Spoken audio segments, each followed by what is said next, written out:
Before we start, make sure to like and subscribe to the channel and leave a comment with where you're from and what time you're watching. That way, YouTube will keep showing you stories just like this one. Now let's begin. I've been with my company now for a good amount of time. I'd say probably about 6 years now. Thanks to the amount of time I've put in, I have seniority over the other associates. Not to mention I have a lot more training and credentials under my belt than they do. The company recently picked up a new contract for some kind of big government office building. Where it's located is rather strange for it to be a government office building.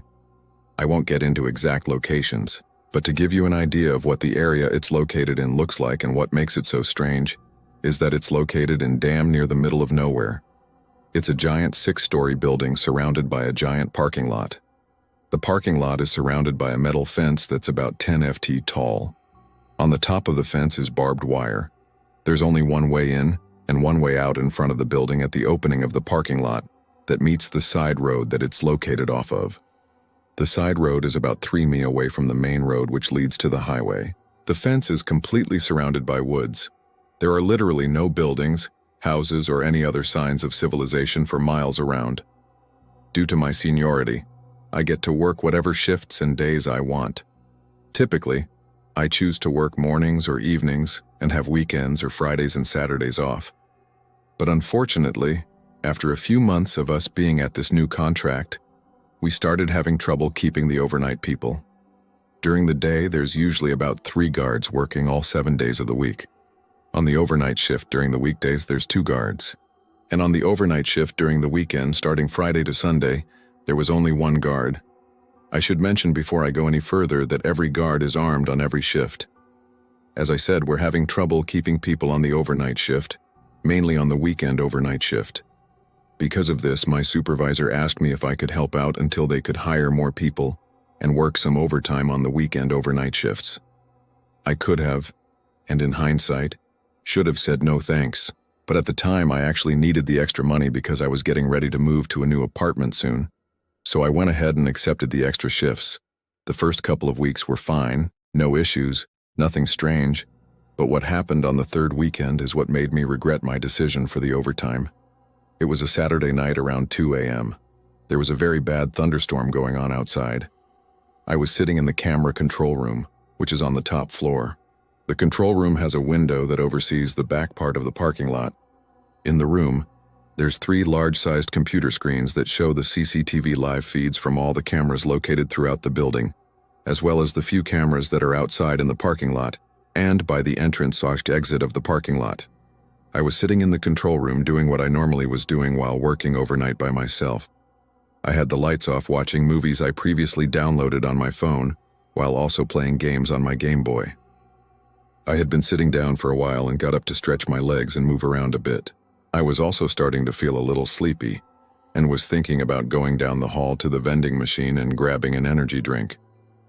After I got up and walked around the control room for a bit, stretching my legs, I went over to the window, peeked through the blinds to look outside. As I was watching, I was looking at all the heavy wind and rain blowing the random debris around.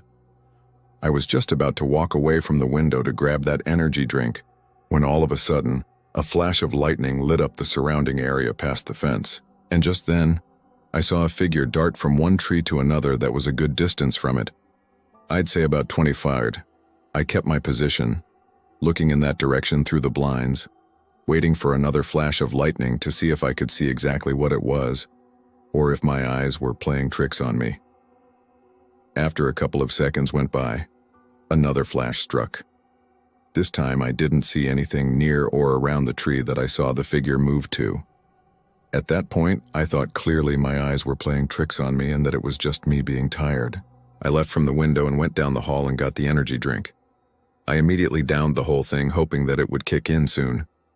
I was finished with it by the time it took me to walk back to the control room, which wasn't long, only about 5 minutes. I got back to the control room and I immediately noticed that one of the camera feeds had been knocked out on one of the screens.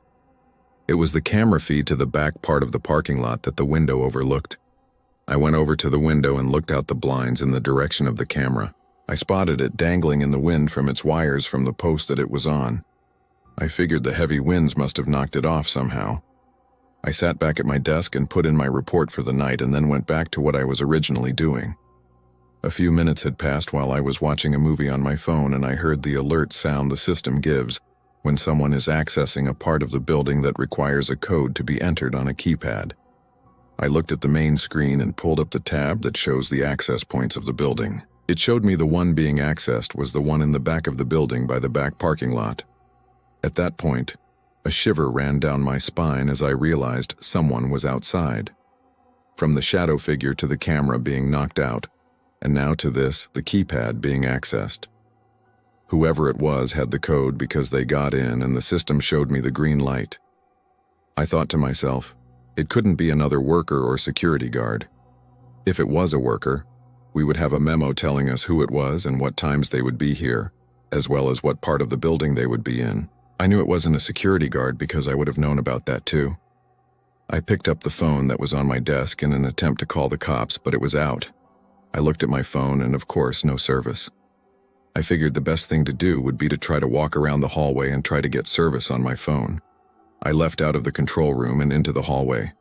I started walking down the hallway toward the service stairwell while looking at my phone, hoping to get a signal soon. Just then, as I was looking down at my phone, the power was shut off.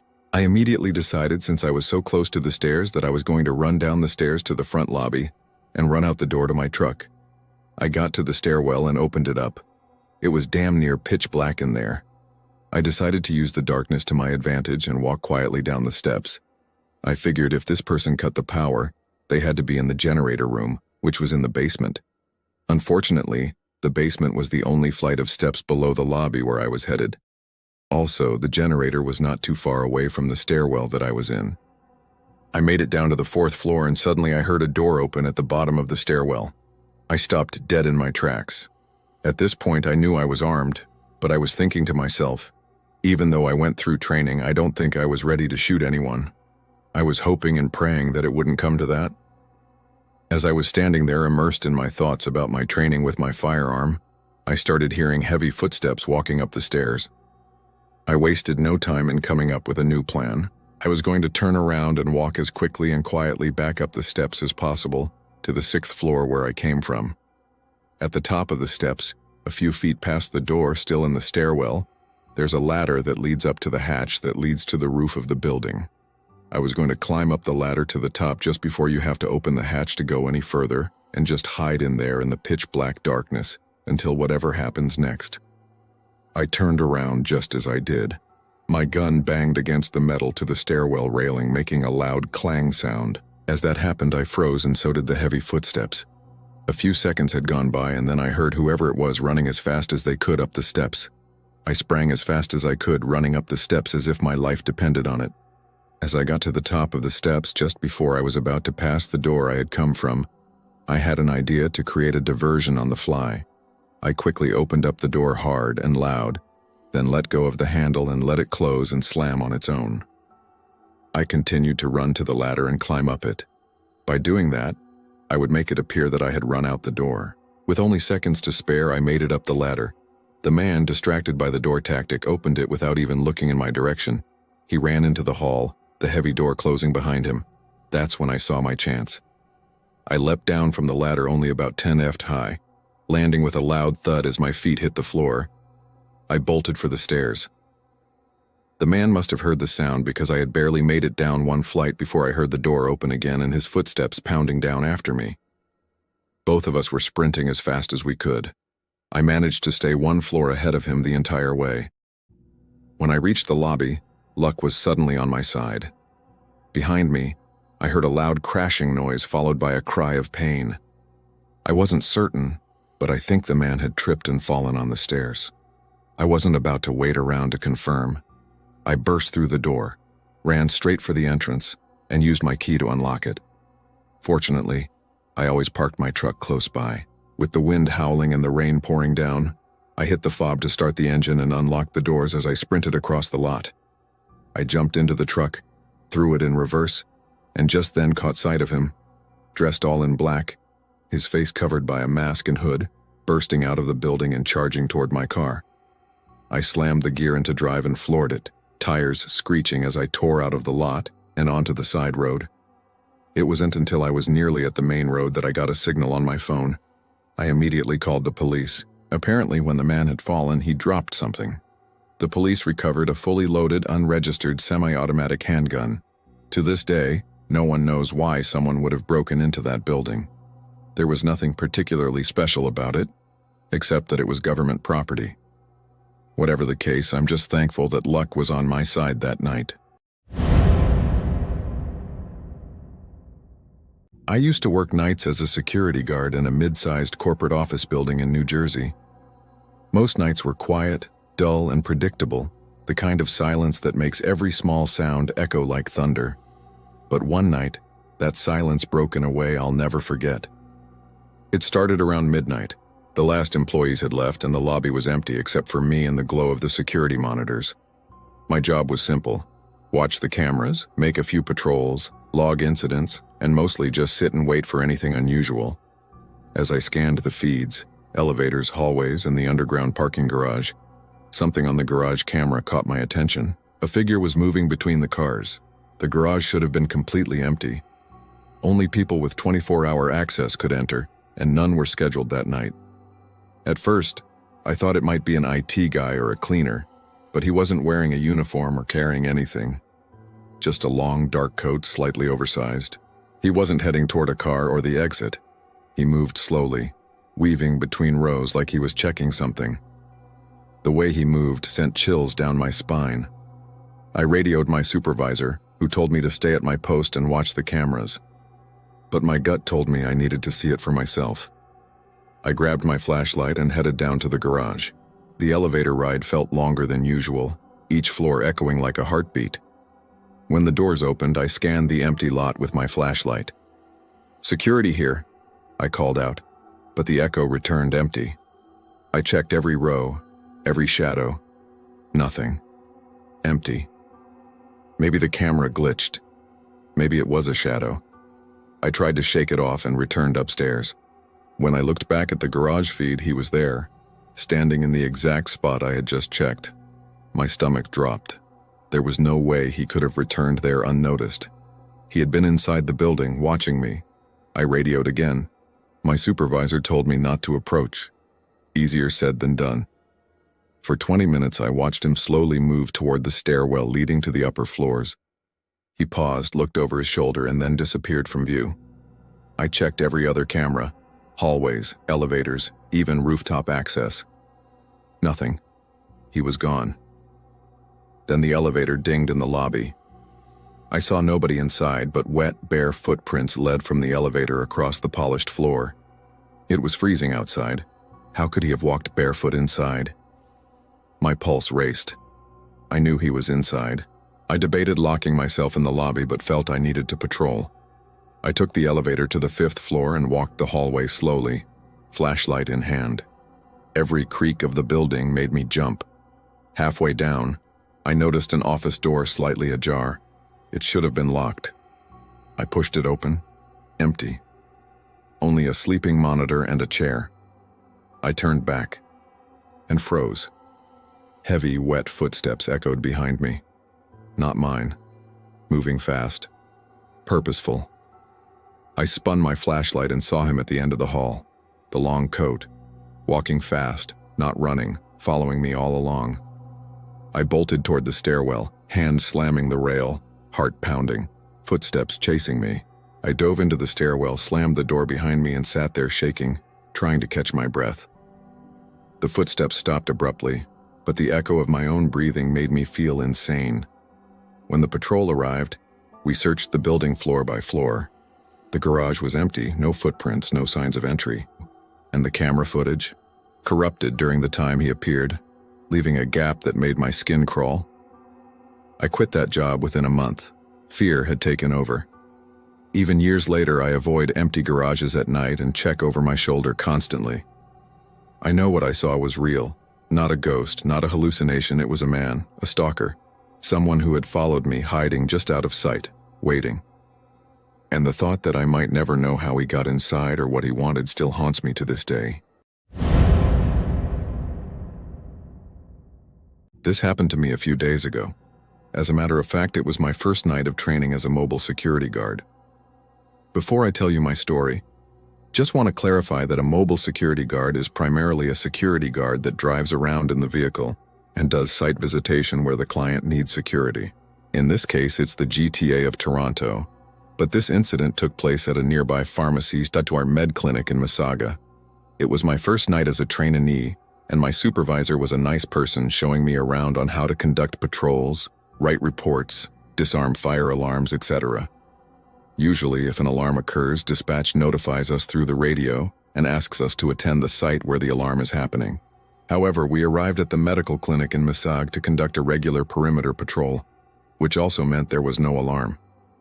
We arrived on the site around 1:15 a.m. to make sure everything was normal. But as we got out of the vehicle and approached the building, something was terribly wrong. For one, the underground parking garage was left open, and two, the front door of the building was busted open. My supervisor then said, how is this possible? If somebody broke in, the alarm should be on." I did not know how to react to this, as this was my first time at the site. And according to my supervisor, this was a new contract that the security company I work for got. We stepped in the building cautiously, but all of a sudden my supervisor says, "Look at the elevator, it's going up at different levels." Sure enough, he was not kidding. As the elevator was moving from G1, 2, 3 and stopped at level 4, which was the very top, I asked my supervisor if he thinks someone was in here. He immediately nods and pulls out his baton. At that very moment, I was feeling sick to my stomach and started breathing heavily. At that point, I hated my job and did not want to be there. We immediately went inside the elevator and went straight to the top level. I was getting a bad feeling and some adrenaline was rushing through my body before the elevator door was about to open. As we were going up each level, I was thinking to myself what if something happens, or whoever this person or thing is might not leave without a fight and possibly even charge at us as the elevator door opens. However, luckily, as we arrived at the 4th floor, no one was in front of us, but it was extremely dark. Therefore, we turned on the lights and started investigating the rooms of that floor. My supervisor told me to stick with him as even he was feeling uncomfortable. He said, I quote, "Make sure you stick with me and get ready to bust this fuck." Luckily, no one was there. So we were very shocked and didn't know what was happening until we heard footsteps going down the stairwell. My supervisor and I were about to open the door to the stairs and chase whoever it was inside. However, just then the footsteps stopped, and it was very quiet. We could only hear each other's breathing. What my supervisor said next to dispatch is something I will never forget and still is rattling around in my head. A4, call C25, go ahead. Dispatch, we need immediate backup. Please be advised someone's in the building with us and they're hiding downstairs, possibly armed and waiting for us to come towards them so he or they can ambush us. Dispatch then tells us to stay where we are and not approach the suspect or whoever it was downstairs, as backup will be arriving shortly. At that point, my supervisor started panicking and it just made the situation even worse. I mean, he should be the one to lead and not feel worried. But then again, I don't blame him, as this experience was overwhelming and horrifying for me. Now, my supervisor is only a couple of years older than me, so I preferably call him bro instead of sir or whatever. "Bro, just don't worry, I'm sure backup will be arriving shortly," I told him. "You might be wondering why we could not hit the exit and run for it. Well, you see, the suspect is on the ground floor, which means he could be anywhere. So with the elevator making noises, he or she could be alarmed and immediately stand in front of the elevator blocking our way. The suspect could approach us by coming upstairs, but I guess that he or they figured we could attack him by surprise. So maybe that's why he was quietly waiting at the corner for us downstairs." 15 minutes later, we heard the door open. It was our senior supervisor, and his voice echoed out, "Security." My supervisor radioed him and said, "Sir, we're upstairs. Be careful. There's someone downstairs." A few minutes later, the senior supervisor met us upstairs and told us to come investigate with him. Therefore, we did. But we looked everywhere downstairs and then each floor and found no one. As we were at the 3rd floor, scanning each room and bathroom to see if the person was there, we heard the front door open and heard footsteps running outside. We were not fast enough to see who it was because by the time we got to the ground floor, the suspect was gone. Both my supervisor and I were in shock because we looked everywhere and did not find anyone. Either that person was in a very good hiding spot, or that medical clinic center was haunted. I don't think I'll ever know. But this was by far the most horrific experience of my life. And coming this weekend, I'll be there again for site visitation, but this time alone, as I'll be trained by man.